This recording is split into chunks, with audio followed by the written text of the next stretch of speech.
മുത്തശ്ശിയുടെ അടുക്കളയിലേക്ക് ഏവർക്കും സ്വാഗതം. ഇന്ന് നമുക്ക് കുട്ടികൾക്കും മുതിർന്നവർക്കും ഒരുപോലെ ഹെൽത്തി ആയിട്ടുള്ള എല്ലാവർക്കും ഇഷ്ടപ്പെടുന്ന ഒരു ദോശയാണ് ഞാൻ കൊണ്ടുവന്നിരിക്കുന്നത്. അപ്പോൾ ഇത് വളരെ കുറച്ച് ഇൻഗ്രീഡിയൻസ് മതി, എന്നാൽ ഇത് വളരെ ഹെൽത്തിയുമാണ്, വളരെ ടേസ്റ്റിയുമാണ്. അപ്പോൾ നമുക്കിതിനാവശ്യമായിട്ടുള്ള ഇൻഗ്രീഡിയൻസ് എന്തൊക്കെയാണെന്ന് നോക്കാം. അപ്പോൾ അതിനായിട്ട് ഞാനിവിടെ ഒരു ചെറിയ കഷ്ണം ക്യാരറ്റ് ചെറുതായിട്ട് ചോപ്പ് ചെയ്തെടുത്തിട്ടുണ്ട്, ഒരു സവോളയുടെ പകുതി ചെറുതായിട്ട് അരിഞ്ഞെടുത്തിട്ടുണ്ട്, പിന്നെ ഒരു ചെറിയ കഷ്ണം ക്യാപ്സിക്കം, പിന്നെ ഞാനിവിടെ എടുത്തിരിക്കുന്നത് ഒരു ചെറിയ കഷ്ണം ലെറ്റ്യൂസിൻ്റെ ഇലയാണ് എടുത്തിരിക്കുന്നത്. നിങ്ങൾക്ക് ലെറ്റ്യൂസ് ഇല്ലെങ്കിൽ അതിന് പകരം ചീര ഇലയോ മുരിങ്ങയിലയോ ഏതെങ്കിലും ഇലകൾ നിങ്ങൾക്ക് ഉപയോഗിക്കാം. ആദ്യം നമുക്ക് ഗ്യാസ് ഓൺ ചെയ്ത് ഒരു പാൻ അടുപ്പത്തേക്ക് വെക്കാം. ആ പാനിലേക്ക് ഒരു 1/2 ടേബിൾ സ്പൂൺ എണ്ണ ഒഴിച്ചു കൊടുക്കാം.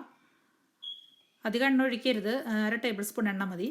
ഇനി എണ്ണ ചൂടായി കഴിഞ്ഞ് കഴിയുമ്പോൾ നമ്മൾ അരിഞ്ഞു വെച്ചിരിക്കുന്ന ഇൻഗ്രീഡിയൻസ് ഒന്ന് ചേർത്ത് വഴറ്റിയെടുക്കണം. അപ്പം ഞാനിവിടെ ഒരു സവോളയുടെ കാൽഭാഗമാണ് അരിഞ്ഞെടുത്തിരിക്കുന്നത്. അപ്പോൾ ഒരു സവോളയുടെ കാൽഭാഗം ചെറുതായിട്ട് ചോപ്പ് ചെയ്തെടുത്തിട്ടുണ്ട്, അത് നമുക്കൊന്നിട്ട് വഴറ്റാം. പിന്നെ ഇതിലേക്ക് ഞാൻ എടുത്തിരിക്കുന്നത് ക്യാരറ്റാണ്. അപ്പോൾ ഒരു ക്യാരറ്റിൻ്റെ പകുതിയാണ് ഞാൻ ചോപ്പ് ചെയ്തെടുത്തിരിക്കുന്നത്, അത് നമുക്ക് ഇതിലേക്കൊന്ന് ഇട്ട് വഴറ്റാം. ഒരു മിനിറ്റ് ഒന്ന് ശരിക്കൊന്ന് നമുക്കൊന്ന് വഴറ്റി കൊടുക്കാം.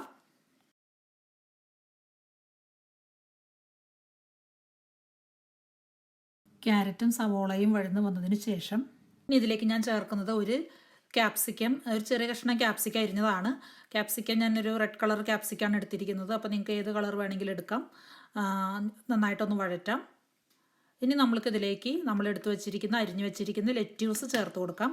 അപ്പോൾ നിങ്ങളുടെ അടുത്ത് ലെറ്റ്യൂസ് ഇല്ലെങ്കിൽ നിങ്ങൾക്ക് ക്യാബേജ് ചേർക്കാം, അല്ലെങ്കിൽ മുരിങ്ങയില ചേർക്കാം, ചീരയില ചേർക്കാം, അങ്ങനെ ഏത് വേണമെങ്കിലും ചേർക്കാം. നമുക്ക് എന്നിട്ട് വഴറ്റിയെടുക്കാം. അപ്പോൾ നമ്മളിതെല്ലാം കൂടെ ഒന്ന് വഴറ്റിയിട്ട് നമ്മൾ ദോശ ഉണ്ടാക്കുമ്പോൾ കുട്ടികൾ ഇത് പെട്ടെന്ന് കഴിക്കും. കാരണം ഇതിന് നല്ല വഴറ്റി കഴിഞ്ഞ് കഴിയുമ്പോൾ ഇതിന് നല്ലൊരു ടേസ്റ്റാണ്. ഒരു മിനിറ്റ് ഒന്ന് വഴറ്റി കൊടുത്താൽ മതി, ഒരുപാട് സമയം നമ്മളിത് ചൂടാക്കണ്ട. പിന്നെ ഇത് മീഡിയം ഫ്ലെയിമിലിട്ടിട്ട് വേണം നമ്മളിതെല്ലാം വഴറ്റാനായിട്ട്. ഇപ്പോൾ ഇതെല്ലാം ഞാൻ നന്നായിട്ട് വഴറ്റി എടുത്തിട്ടുണ്ടെങ്കിൽ നമുക്ക് ഗ്യാസ് ഓഫ് ചെയ്യാം. ഇനി നമുക്ക് ദോശ തയ്യാറാക്കാം. അതിനായിട്ട് ഞാനിവിടെ ഒരു പാത്രം എടുത്തിട്ടുണ്ട്. ഈ പാത്രത്തിലേക്ക് നമുക്ക് മുട്ട പൊട്ടിച്ചൊഴിക്കാം. ഞാനിവിടെ 2 മുട്ടയാണ് എടുത്തിരിക്കുന്നത്. അപ്പോൾ നിങ്ങൾക്ക് ഇഷ്ടമുള്ള അളവിനുള്ള മുട്ട എടുക്കാം. ഞാനിവിടെ 2 മുട്ടയാണ് എടുത്തിരിക്കുന്നത്. നമുക്ക് മുട്ടയൊന്ന് പൊട്ടിച്ചൊഴിക്കാം.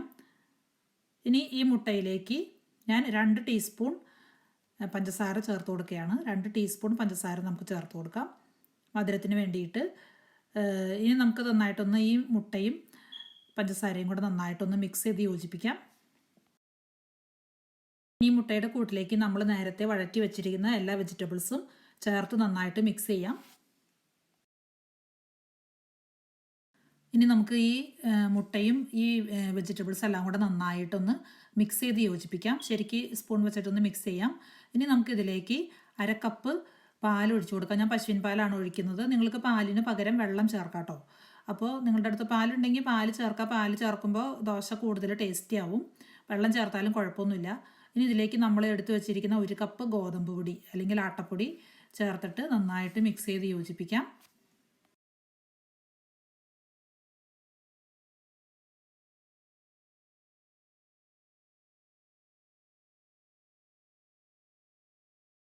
ഇനി നമുക്കിതിലേക്ക് ആവശ്യത്തിനുള്ള വെള്ളം ഒഴിച്ചു കൊടുക്കാം. ആദ്യം നമുക്ക് 1/2 കപ്പ് വെള്ളം ഒന്ന് ചേർത്തിട്ടൊന്ന് മിക്സ് ചെയ്യാം. ഒരു ദോശയുടെ ഒരു കൺസിസ്റ്റൻസിയിൽ നമുക്കിതൊന്ന് വെള്ളം ചേർത്തിട്ട് നന്നായിട്ട് മിക്സ് ചെയ്തെടുക്കാം. ഇനി ഇതിലേക്ക് അല്പം ഉപ്പ് ചേർത്ത് കൊടുക്കാം. ആവശ്യത്തിനുള്ള ഉപ്പ് ചേർത്ത് കൊടുത്തിട്ട് നന്നായിട്ട് മിക്സ് ചെയ്ത് യോജിപ്പിക്കാം. അപ്പോൾ ഈ ഒരു കൺസിസ്റ്റൻസിയിൽ നമുക്ക് മാവ് തയ്യാറാക്കാം. ഒരുപാട് ലൂസ് ആവണ്ട. നമുക്ക് ദോശ തയ്യാറാക്കാം. നമ്മൾ നേരത്തെ എടുത്തു വെച്ച പാൻ തന്നെ എടുത്തിട്ട് അതിലേക്ക് അല്പം എണ്ണ ഒഴിച്ചു കൊടുക്കാം. ഈ പാനൊന്ന് ചുറ്റിച്ച് കൊടുത്താൽ എണ്ണയൊന്ന് എല്ലായിടത്തേക്കും ഒന്ന് സ്പ്രെഡ് ചെയ്ത് കൊടുക്കാം. എന്നിട്ട് നമുക്ക് ഈ പാനിലേക്ക് നമ്മൾ എടുത്ത് വെച്ചിരിക്കുന്ന ദോശയുടെ കൂട്ട് ഒഴിച്ചു കൊടുക്കാം. ഒരു 2-3 ടേബിൾ സ്പൂൺ ഒഴിച്ചിട്ടൊന്ന് സ്പ്രെഡ് ചെയ്ത് കൊടുക്കാം. അപ്പം നമുക്ക് ഇഷ്ടമുള്ള അളവിൽ നമുക്ക് ദോശ ഉണ്ടാക്കിയെടുക്കാം. ഇത് വളരെ ഹെൽത്തിയുമാണ്, ടേസ്റ്റിയുമാണ്. തന്നെയല്ല, കുട്ടികൾ വെജിറ്റബിൾസ് കഴിക്കാനൊക്കെ കുട്ടികൾക്ക് വളരെ മടിയുള്ള കുട്ടികൾക്ക് ഇങ്ങനെ ഉണ്ടാക്കി കൊടുത്താൽ അവർക്ക് നല്ല ഇഷ്ടപ്പെടും.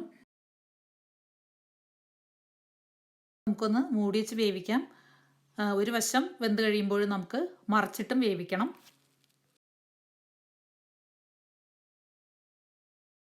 ജസ്റ്റ് ഒന്ന് പ്രസ് ചെയ്ത് കൊടുത്താൽ അടിവശം ശരിക്കും മുരിഞ്ഞു കിട്ടും.